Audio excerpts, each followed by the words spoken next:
抽丝剥茧，还原案件真相，探索人性真假善恶，大案纪实。今天为大家讲述一个连自己女儿都杀害的保姆杀手。2010年8月前后，吉林市公安局突然接到多个报警，内容都是相同的，他们母亲失踪。失踪者均为50岁左右的老年妇女，都是从事保姆职业。7月底，警方接到第一个报警，一名姓刘的妇女失踪。报警的是一个焦急的小伙子：“警官，我妈妈突然失踪了。”“怎么回事？你慢慢说。”“我妈姓刘，今年44岁了，是华甸市夹皮沟镇人。我从小没有父亲，妈妈没有什么文化，就靠在外打工做保姆养活我。几年前我自己工作了，收入还凑合，我让我妈别干了，她不同意，还说你没娶媳妇儿啊。我们东北农村结婚彩礼不低，那么她就一直在干着。前几天我妈从一个雇主家辞职，又去保姆市场找工作，突然就失踪了。我平时住在工厂，周末回家没有看到我妈，打电话也关机。我去保姆市场打听了几天，人家都说看到过我妈在这儿找工作，这几天都没见着。那她找到工作没有呢？人家也不知道啊，反正现在活不见人，死不见尸，就这么没了。你妈身上带有财物吗？估计最多就几百块钱吧，做保姆都是包吃包住，自己带些零花钱就行了。首饰呢？我们是穷人家庭，哪有什么首饰啊？我妈就有一个金戒指，还是我工作以后送的，也就值几百块钱。那你妈长得怎么样呢？这个，我妈比较肥胖，有力气，大圆盘脸，就普通中年妇女长相呗，谈不上好看。那你妈会不会是去雇主家比较忙，一时半会儿没来得及联系你呢？不会的，做保姆能有多忙啊？再忙打个电话的时间总有吧？现在都1个多星期了，怎么都联系不上。民警同志，你说会不会出事儿了呀？但我妈要钱没钱，要色没色，又这个岁数了，能出什么事儿呢？你先别着急，这个呀，我们得调查好了才说。你先回去，继续联系你妈。如果联系上了，或者有其他任何线索，你立刻和我们联系。虽然有这一起报警，警方一开始并没有太在意。保姆和其他的工作不同，在吉林市周边农村比较贫困，很多农村妇女进城从事保姆工作。东北的经济不景气，保姆的需求量也有限，很多人都在保姆市场里边连续转悠很多天才能找到雇主。一旦找到雇主，这些保姆通常立即会跟着他们走。大部分保姆家都在农村，很多还是偏僻的农村，他们家里又没有什么亲人，往往不会及时的通知家人。保姆偶尔几天甚至1周不和家里联系，这也不是什么稀奇的事儿。只是几天之后，又有第2家人报警。第2名失踪妇女姓庞，是吉林市昌邑区人，已经55岁。这起报警才引起警方的高度关注。之前44岁姓刘的妇女失踪，也有可能是什么原因失联，甚至是被人拐卖了。40多岁也不是很大年纪，加上姓刘的妇女肥胖有力气，可以干活，有可能拐卖嫁给边远地区的老光棍。而第2起报案的姓庞的妇女则不太可能，谁会拐卖55岁的老太太呢？警方立即组织警力进行调查。万万没想到的是，短短半个月内，警方又连续接到2起报警，报警内容都差不多，也是老年保姆失踪了。在1个月内连续发生4起这样的事情，就不是小事儿。吉林市公安局刑侦大队对这4起失踪案进行梳理，很快发现情况不对。这4名失踪妇女都是年纪偏大的保姆，还有2个共同点：第一，失踪妇女全部都是离异或者丧偶家庭；第二，失踪妇女全部没有在保姆中介机构登记过。刑侦专家们认为这2点非常可疑。正常雇主找保姆尽量会去中介机构，诚然中介机构会收一些费用，毕竟比较可靠。保姆和雇主发生纠纷，这是常有的事儿，保姆也良莠不齐，有一些盗窃、破坏甚至虐待老人和孩子的。一旦出了事儿，最低程度雇主可以找中介协调，即便说中介解决不了，至少也能知道保姆的真实身份和住址。如果不通过中介，保姆卷了你的财物跑了，你到哪儿去找人去啊？奇怪的是，失踪的4个保姆都没有经过中介，这就违反常理。同时最奇怪的是4个保姆都是离异或者丧偶。正常来说呀，雇主不太喜欢离异或者丧偶家庭的保姆，这种人的性格通常会有些孤僻甚至偏激，毕竟社会和家庭压力太大。有一个完整家庭的保姆相对容易相处，顾虑较多，一般呢也不敢做什么坏事儿。可这个雇主却连续找到4个离异或者丧偶的保姆，这个也很反常。唯一的解释是，他希望这些保姆的亲人尽量少，会找他麻烦的人也就会少。还有，这4个失踪保姆都是年纪偏大的中老年妇女，她们中最小的44岁，最大的已经55岁。之前民警推测会不会是拐卖妇女，毕竟在当年东北偏远农村还是有拐卖妇女存在的。不过人贩子绝对不可能拐卖年龄如此之大的妇女。比如那个55岁的保姆，即便身体再好，也保不齐几年之后不会生病，毕竟年纪太大了。难道回家买个妇女，几年之后当一亲妈养着？这不符合逻辑啊！这个案件非常可疑。根据刑侦专家的建议，吉林市公安局随即成立专案组侦查此案，立即分头走访保姆市场和失踪者的亲友，寻找线索，很快就有了重大收获。根据保姆市场的人反映，这4个保姆都是被一个老年瘸子雇佣走的。这个瘸子经常到市场来，很多人都看过他。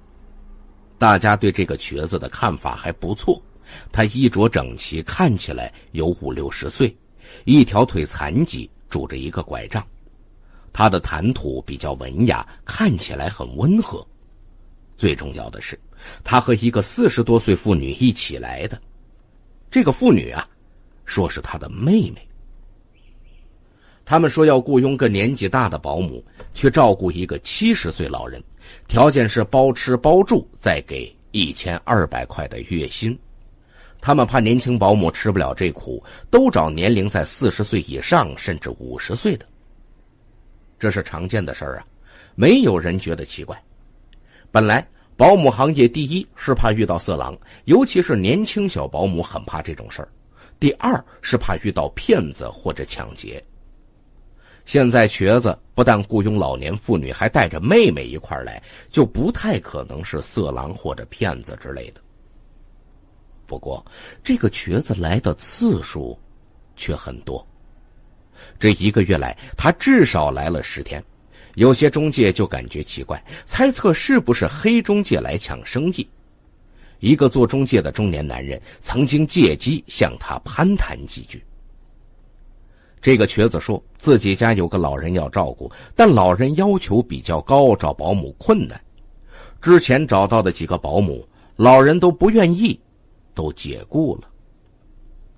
他说的合情合理，表情镇定自若，中介的男人也就相信了。中介向警方反映，在第4个保姆失踪之后，这个瘸子和他的妹妹还曾经来找过保姆，只是没有找到。最近几天呢，倒是没有见过这个瘸子和他妹妹。看到过他的人很多，刑警们呢就毫不费力地画出了模拟画像。可问题来了，这些保姆都没有在中介登记，作为雇主的瘸子也没有留下身份信息之类的。那么大的吉林市，找一个这样的人并不容易。没想到这边走访失踪者家人的刑警却有了重大收获。前3个失踪者家属失踪前基本都没跟家里联系过。第3个52岁的姓皮的保姆失踪之前呢，曾经跟家人联系过。当年8月12号，皮姓保姆在保姆市场遇到这个瘸子和他妹妹，随后就跟着去了他家。走得比较匆忙，姓皮的保姆呢就把女儿的身份证跟钱包一块装走了。发现带错了东西以后，赶紧和女儿联系，要把这些东西送还给他。奇怪的是，这雇主似乎不太愿意保姆和家里联系，让他过几天再说。姓皮的保姆说，身份证得立即还回去，要不然呢，我就不干了。瘸子没办法，说自己开车送他回去，让他把身份证交给女儿就跟他走，不要耽误时间。他的女儿住在昌邑区某小区，2个人很快见了面。姓皮的保姆对女儿说，雇主是个残疾人，但他妹妹啊很健康，我感觉这对兄妹啊人还都挺好的，挺正派。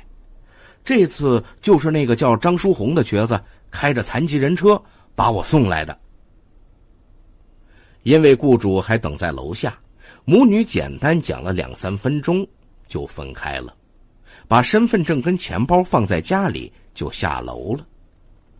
不知道出于什么心理，也许是有不祥的预感，姓皮的保姆给女儿写下了雇主家的详细地址。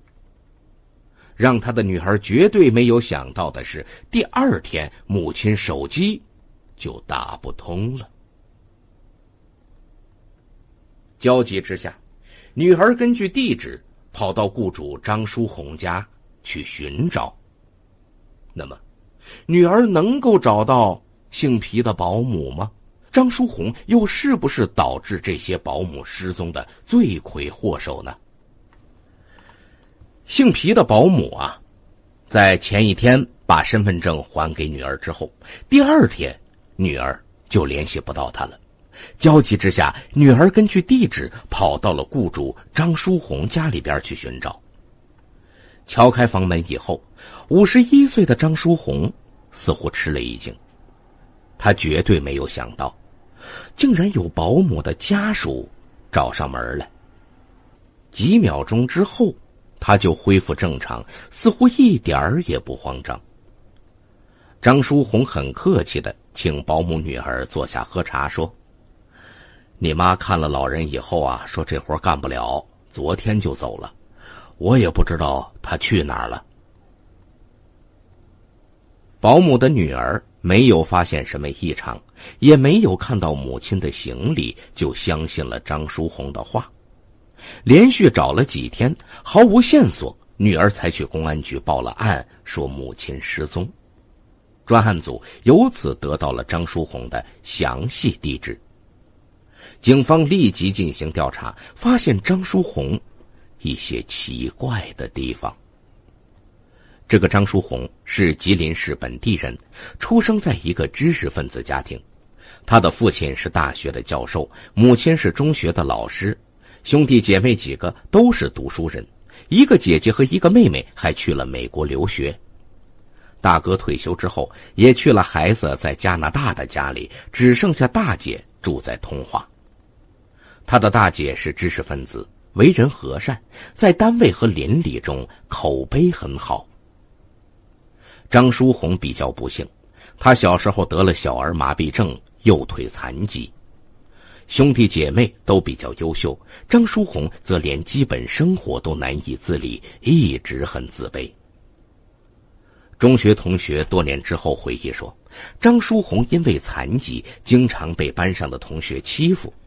早在初中时期，张书红就形成了内向阴沉的性格，很少和人接触。中学毕业以后，张书红去一家工厂工作，随后就离开工厂，同第一任妻子开小吃店，也赚了一些钱。不过生意最终因为夫妻离婚而砸了。后来10多年，张书红身体越来越差，各种恶疾缠身，逐步失去了工作能力，主要靠父母的补贴为生。他的父母退休工资都很高，尤其是父亲享受很高的津贴。父母对这个有残疾的儿子是很不错的。可父母先后去世以后，张书红就失去了补贴的来源，靠一点积蓄维持着生活。不知道为什么，张书红和兄弟姐妹的关系很恶劣，几乎不走动。唯一的一个大姐也是多年才和张书红见一次，似乎兄弟姐妹因为什么严重的事情厌恶他。张书红20多岁结婚，第一任妻子叫做张兴，腿部也有残疾，人还是比较精明利索的。多年之后，张兴才生了一个女儿。老来得子，张书红对女儿特别喜爱，视如珍宝。可奇怪的是，女儿和他却不亲热，还经常躲着他。女儿10岁的时候，张书红和前妻的感情破裂，整天又吵架又打架，闹得不可开交，最终离婚了，女儿归了前妻。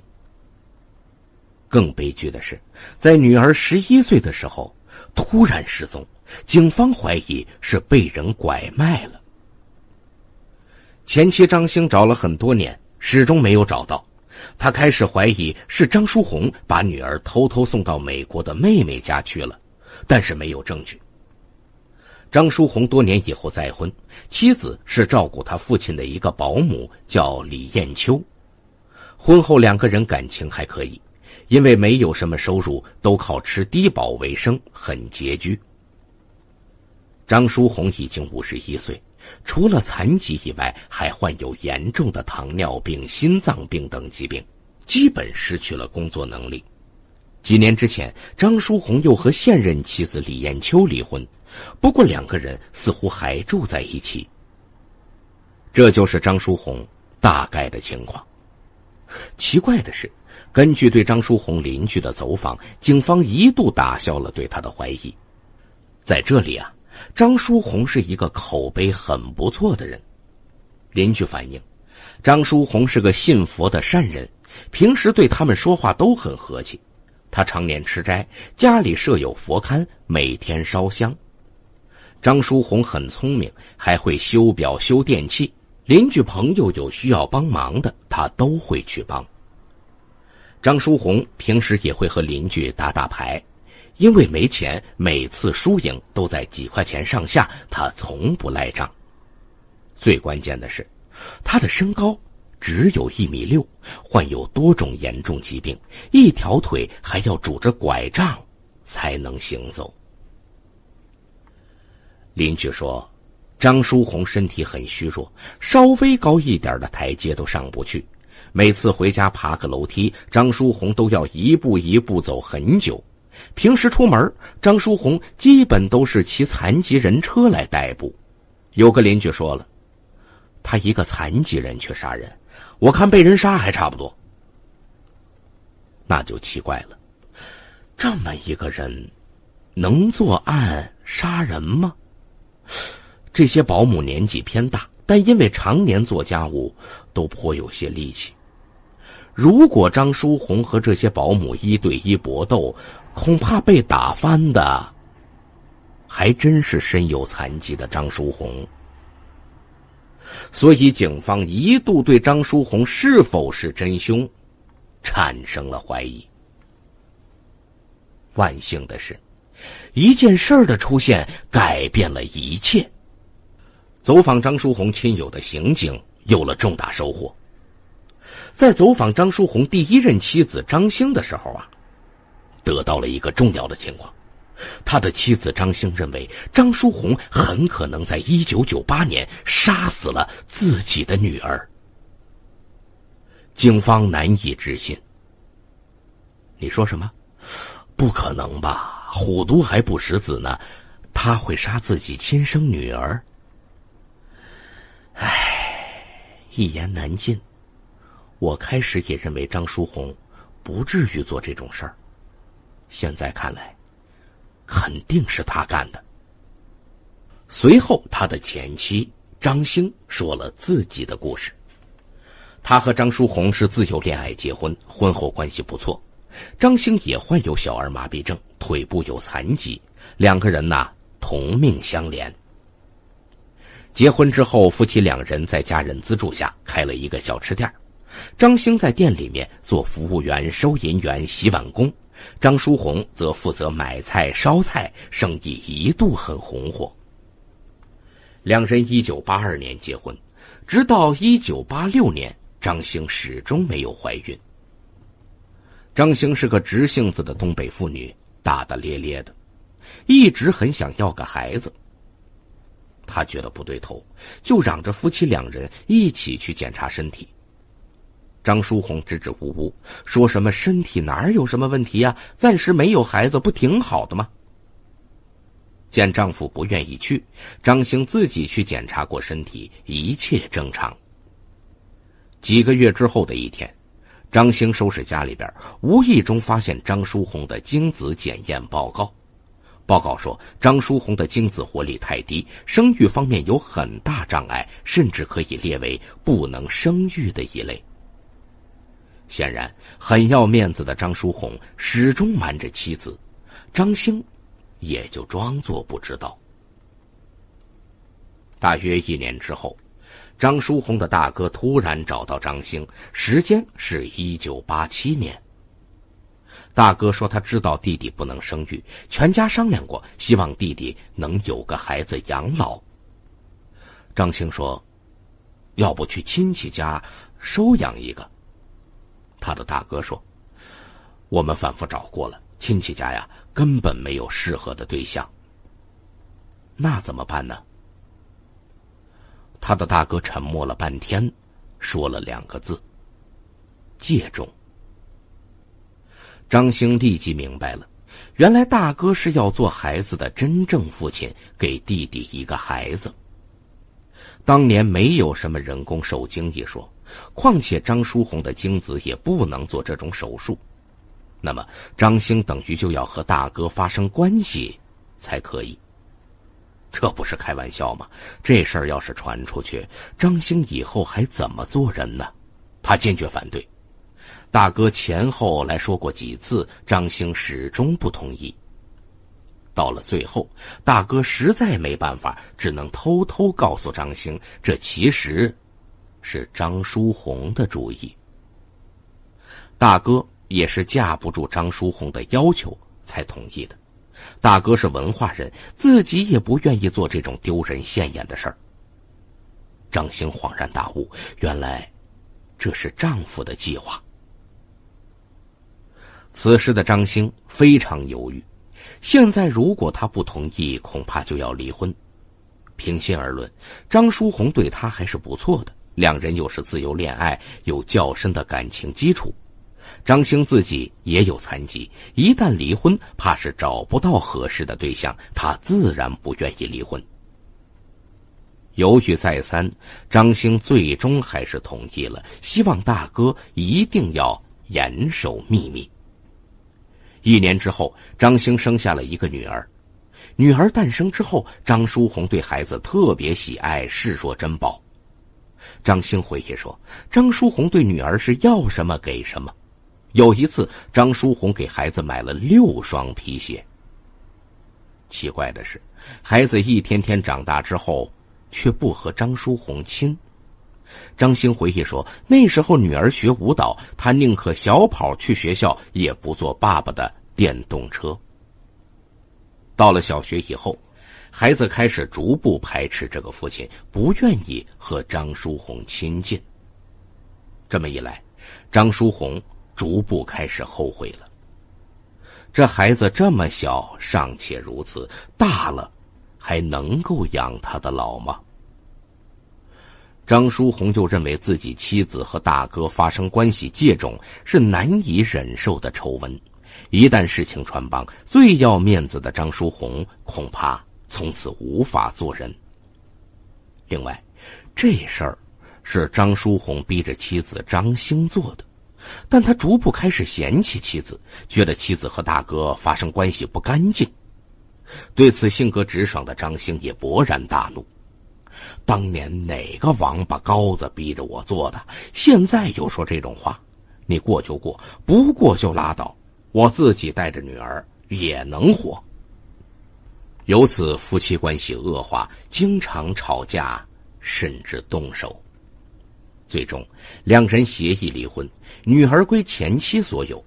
张书红以残疾没有收入为借口，不愿意承担抚养责任。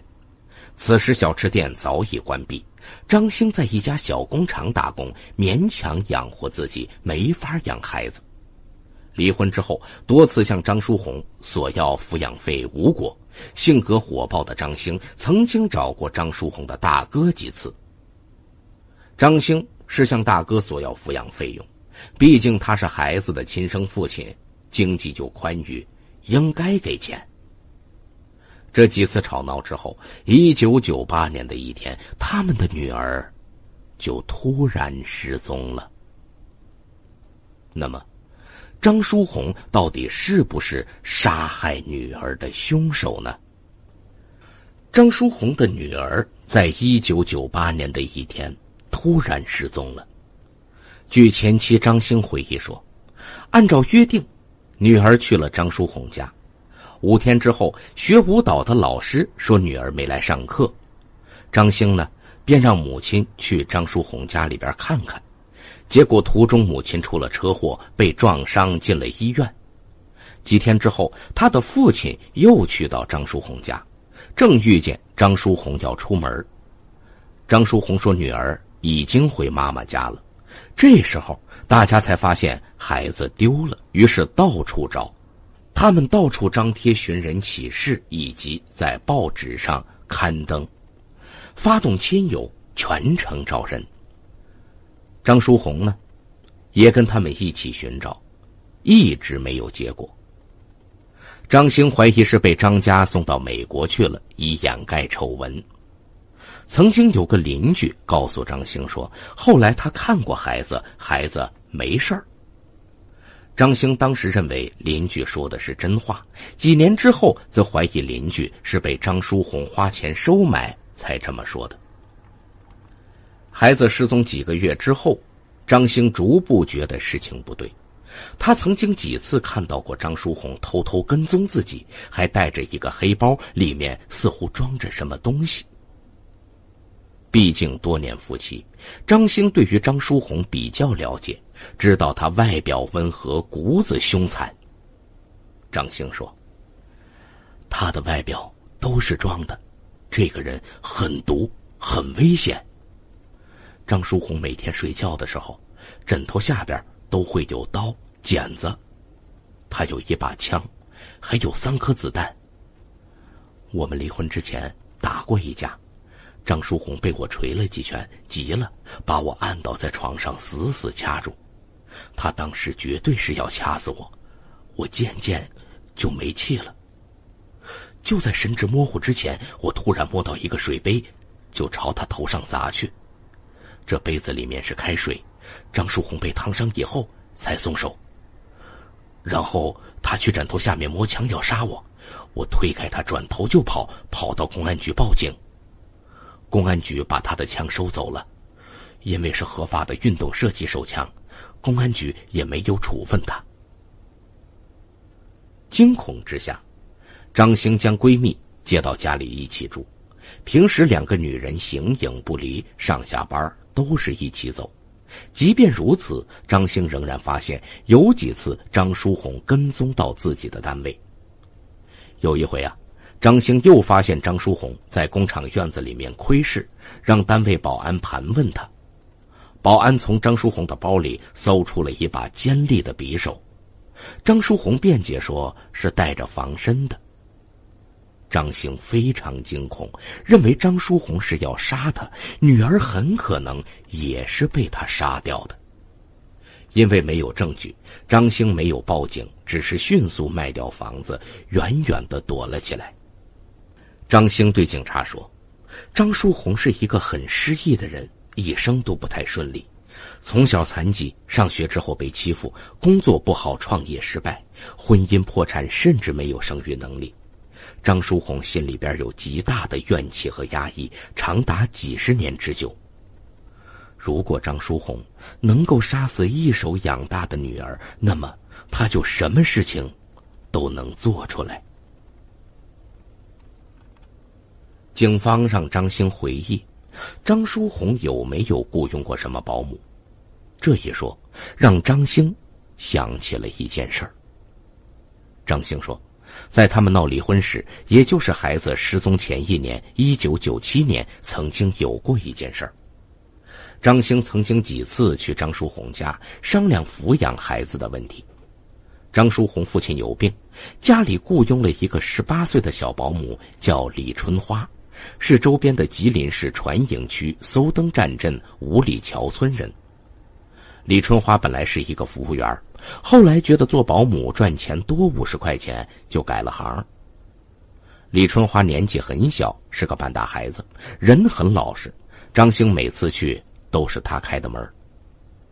1997年底，张兴去的时候发现李春花不见了，听说是辞职不干了。1998年，张兴搬家躲避张书红追杀之后，曾经多次打听过他的情况。一个张书红的朋友说，张书红被怀疑和李春花失踪有关，被警方调查过。张兴听了很紧张，认为张书红可能是个杀人恶魔，又把小保姆杀了发泄。只是无凭无据，张兴后来也就没关注这件事儿。听到警方提起保姆的事情，张兴就跟他们反映一下。警方听到这个情况之后，立即进行调查。果然，1997年李春花失踪，家里报了案。当时连保姆市场也没有，李春花家里也不知道她在哪里工作，无从查起。案件定为失踪，长时间没有线索。奇怪的是，到了1998年底，李春花家连续接到2份自称是女儿的信。第一份信说自己被拐卖了，丈夫还不错，让家里人不要惦记，也不要报警。第二份信则说自己经济紧张，请家里人寄一些钱来。信的结尾有个汇款账号。李春花的父亲有些文化，发现信的字迹很漂亮，绝对不是女儿的笔迹。同时，信里把家门口巷子的名字都写错了，怀疑根本就不是他写的。李春花的父亲将这2封信交给警方，警方立即高度关注。根据信件留下的汇款账号信息，警方发现和张书红有关系。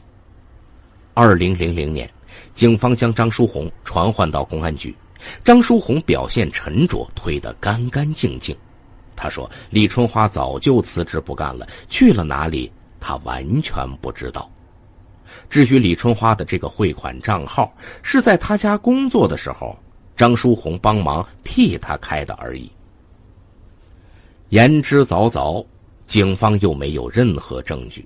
2次传唤以后，警方只能放张书红回家。既然有了这回事儿，就证明张书红至少在1998年前后曾经有谋杀女儿和保姆的嫌疑。现在保姆连续失踪，又和张书红有关联，那么张书红就有高度的作案嫌疑。除了这些历史问题以外，张书红雇佣4个保姆的时候，明显说了很多谎话。首先，张书红并没有一个高龄老人需要照顾，他的父母已经去世多年。其次，张书红自己没有雇佣保姆的实力，也没有必要雇佣保姆。即便是一个月1200元的工资，以张书红的经济状况来说，也是难以承担的。况且他明明和前妻住在一起，他的前妻身体非常健康，完全可以照顾他，没有必要找什么保姆。在8月19号中午，警方对张书红进行了抓捕。警方敲开房门，将张书红制服，戴上手铐。期间张书红没有抵抗。随后警方又在一处出租屋抓走了张书红的前妻李艳秋。让人不理解的是，李艳秋的表现更是震惊，不但不害怕，他还特意将狗食盆装得满满的，并且给狗添上水。他请求民警别让这条他养了多年的狗饿死。吉林省昌邑区第5责任区刑警队教导员刘宇鹤等人对张书红进行了审问。同2000年的李春花案件审讯一样，张书红推得滴水不漏。这个人呐，智商很高，很傲气，非常难对付。警察问他，那些保姆哪里去了？他们啊，嫌活不好，都走了。都去哪儿了？我哪知道啊，我又不是你们公安局，我还能管人家去哪儿啊？你还胡扯，这几个人平时都经常和家里联系，自从见过您以后，没有一个再联系的。你说说看，这是怎么回事？怎么回事我也不知道啊。现在社会乱，指不定后来被人骗了，卖了。你说什么？还在这儿死撑是吧？现在是给你机会说，你知道抗拒从严吗？抗拒从严，你们少唬我，以为我是法盲啊？我告诉你们，我最懂法律，全世界哪个国家的法律我不懂啊？你们单凭怀疑就能抓人，你们赶快把我放出去，不然你们侵犯我的权利，我还要去法院告你们呢。你懂法就最好了，你知法犯法比法盲犯法的性质还恶劣，证据我们自然会有，现在是让你主动交代。另一边，警方对李艳秋的审问也不顺利。同张书红的高谈阔论不同，李艳秋就咬定一句话，我就是陪他去雇保姆，其他我什么都不知道。问来问去，就这一句话，审讯也毫无进展。搜查张书红家里的刑警却有收获。他的家里发现了一把菜刀，一把斧头，院子里一块砖头下发现了几件老年妇女的金首饰。根据皮姓保姆的女儿辨认，其中一条金手链就是他母亲的手链。有了证据，警方立即再次提审张书红。张书红仍然不认账，胡言乱语。来，你看看这是什么？是不是你雇佣的姓皮的保姆的手链？怎么埋在你家院子里边啊？啊，你解释解释。这个，说呀，人家打工的保姆会把金手链送给你吗？就算送给你了，你干嘛不带着，反而埋起来了？我跟你们说实话吧，这个姓皮的保姆啊，被我拐卖了。什么？拐卖到哪儿去了？丰满，卖了2000块。好，那我问你，买家是谁？姓皮的保姆都53了，你说说看，什么人会买个老太婆回家呢？啊？怎么不说了？你接着编呢？这边审讯不顺利，张书红还在胡言乱语。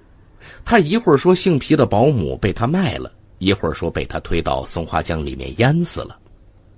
那边勘察现场的刑警又有重大发现。在厨房的角落里面，警方发现一些难以察觉的喷溅血迹。提取血样之后，警方同失踪4个保姆的亲人进行 DNA 比对，证明血迹是其中一人的，但不是姓皮的保姆。这边警方拿出血迹检测报告，张书红才软了下来。张书红承认，这4个保姆都是被他杀的。张书红的交代让警方大吃一惊，他自称从1997年到2009年，一共杀了15个人，其中大部分是保姆。张书红为什么要杀这些保姆呢？张书红终于跟警方坦白，他说从1997年到2009年，他一共杀了15个人，其中大部分是保姆。那么他杀的第一个人是谁呢？张书红说，我杀的第一个就是李春花。你为什么杀他？不为啥。不为啥你就杀人？真不为啥。1997年我和我前妻闹离婚，你们也知道了吧。我们那个孩子呀是我大哥的，张兴为了要抚养费，不但跟我闹，还跟我大哥闹。这事儿传了出去，邻居有些议论，说孩子不是我的。我当时一事无成，身有残疾，生意倒闭，婚姻破裂，浑身是病，连个后代也没有。那段时间呢，我心里特别难受，非常想发泄，我就想杀人。那个月我父亲住院了，就我和李春花在家。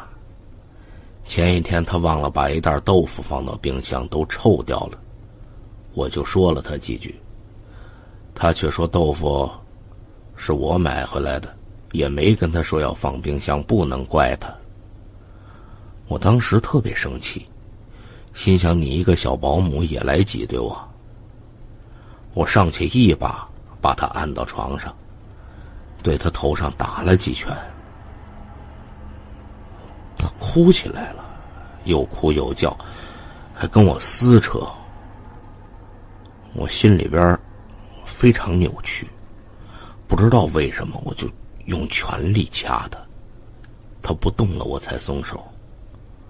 就这样我就把他掐死了。你说为什么呀？哼，就为了一袋豆腐。那尸体你怎么处理了？我用斧头跟菜刀把尸体碎掉了，装在2麻袋里边，趁天黑的时候扔到松花江里边了。后来我对别人说李春花不干了，辞职了。李春花家里人呢，不知道女儿在我这儿工作，所以我一直都没事儿。到了1999年，我生活更拮据了，连抽烟都抽不起。一天我翻东西，发现李春花写给家里的几封信，里边有向家里要钱的。我想这事儿过去1年都没事儿，我就模仿他笔迹跟口气写了2封信回去，向他家里要钱。结果警方就发现了，还找我去公安局调查。那时候我特别害怕，但那时候我早就把尸体跟证据处理干净了，公安局没证据，不能把我怎么样。那你第2个杀的是谁？我女儿。什么？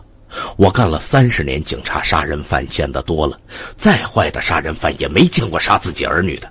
你说说为什么？就是灭口啊。张兴这娘们儿闹好几次，我大哥借种这事儿差点就捅破了。当时全家人都很生气，大哥他们都骂我，说我害了全家，人人都不理我。这不怪我大哥，是我跪着求他，他才勉强同意的。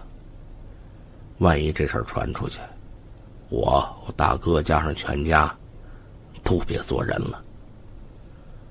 我杀了李春花以后，心想自己有命案，杀几个也是一个死啊。我当时就决定把女儿跟张兴一块儿杀了，彻底灭口。后来我就把女儿骗回家，让她喝了有安眠药的饮料。我对她还是有感情的，一开始怎么都下不去手，到最后她快醒了。我想邻居现在都在传这件事儿，说我女儿不是亲生的，我不杀了他们，事情迟早穿帮。最后我闭上眼睛，用刀对着女儿乱捅，把她杀了。杀了她以后，我哭了一会儿，然后把她装在麻袋里边，就扔到哈龙桥老桥下边了。后来我又想去杀张兴，但他很聪明，他看见我老是跟踪他，先找了个女人天天跟他一起，我没法下手。后来他突然把房子卖了，不知道跑到哪儿去了。我这辈子最大的遗憾，你知道是什么吗？就是没杀了他。你这是什么逻辑啊？张兴是你逼着才借种生孩子，完了你不认账还要杀他，我看他杀你还差不多。你这个人心胸太狭窄了。好了，你接着说。后来我又陆续杀了几个人，大部分是保姆，目的就是为搞点钱。到了2009年，我父母都去了多年了，我跟兄弟姐妹都不理我，觉得我胡搞，害了大家。我没收入，靠低保金生活，几乎我过不下去了。我这身体啊，越来越不行。我给自己算过命，怕是活不到2012年。当时我就想，我这辈子这么惨，我也不让别人好过。我决定出去杀人，杀到被你们抓住为止。再说了，杀了他们也搞点钱用用。2009年，我在报纸上登广告，说自己会算命，把一个叫李亮亮的24岁小伙子带回家。我骗他说出银行卡密码，然后给他喝了带安眠药的饮料，把他勒死了。没想到这小伙子也挺聪明，他怕我是骗子，根本没带钱来，他身上就20块钱，银行卡里边就几块钱。这次杀人没什么收获。我后来又想起那招来了，我2回写信让李亮亮家人汇款，但他们都没汇。后来根据报纸的报道，李亮亮家人回忆说，我们在吉林市租了4个月的房子找李亮亮，直到10月份才回到双阳老家。在这期间，我们基本上找遍了吉林站前附近所有旅社，和李亮亮在吉林市的一些朋友都没找到。没有办法的情况之下，我们到吉林站前派出所报过案。民警告诉我们，李亮亮都20多岁了，是成年人，再说失踪也没多长时间，没法立案。收到2份敲诈信以后，我们也去报案了。刑警队的民警看完信和照片，告诉我们说，第1封留我们这儿，第2封你们也不用留这儿，带回去吧，这不够立案。后来啊，我们是看电视才知道儿子遇害的消息的。到了吉林市昌邑刑警5中队，民警采集了我们的血样，就让我们回去等消息，一直没告诉我们结果。后来我在电视上看到凶手张书红杀害的人里面，唯一的男性是我儿子李亮亮。我这个心呐，难受的我都不知道怎么表达了。警方在审讯张书红的时候，讯问他1年之内是怎么杀了4个保姆的。张书红说，不是4个，是5个。2009年，我和李艳秋假离婚，让他装征婚骗男人过来。李艳秋年纪大了，肯来的都是50、60岁的老男人，根本没几个钱。没办法，我们只好去保姆市场找人。一开始我一个人去，保姆见我是单身男人，怕是老色狼都不来，我只好找50岁左右的，还是找不着。后来我说服李艳秋跟我一起去装我的妹妹，这么一来才骗到几个人。我找的保姆都是没在中介登记的，也尽量是离婚丧偶的，这样亲人报警的概率呢就比较低。在2009年4月份，我们找到一个蛟河市的44岁姓孟的保姆，我们骗他说出了银行卡密码，然后给他喝药，把他勒死之后碎尸扔了。我们等了半年，看你们也没怀疑到我们，又在7月到8月连着骗了4个人，一共这5个人呢，抢了3万多块钱，也不算多。就这么简单。有几个昏迷的时候，我把他们强奸了，然后再勒死的。人家说你吃斋念佛，这也是装出来的。不，吃斋是真的，因为我糖尿病不能吃荤呐。念佛是假的，我不信这个。你们无冤无仇，就为这点钱就杀人，你后不后悔啊？有什么后悔的呀？我这辈子这么惨，谁管过我死活呀？我自己死活都管不了，我还管别人呢？就算他们倒霉呗。那你女儿呢？就算是你大哥的女儿，也是你侄女，才11岁的孩子，你真忍心下手啊？那有什么办法呢？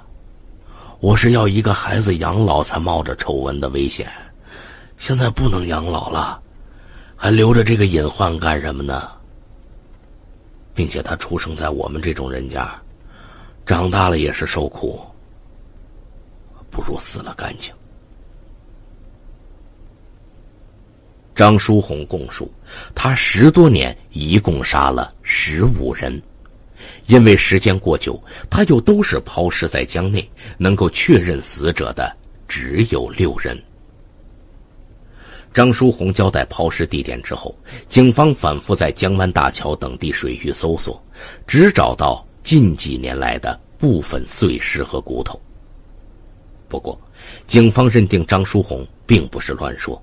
几年之前，水上公安局确实从松花江中捞到一个人头，与张书红供述的时间地点都完全吻合。最终，法院认定杀死6人。2013年12月26日，张书红和李艳秋因杀人罪、抢劫罪数罪并罚，被执行枪决。当时报道中记载，最高法刑事裁定书中认定张书红抢劫作案6起，致6人死亡，维持一审判决，对张书红以抢劫罪判处死刑，剥夺政治权利终身，并处没收个人全部财产。这个结果早在张书红意料之中。接到裁定书并被告知在18个小时之后就要被枪决时，他的表情几乎和平时一样，甚至还多了一丝笑容。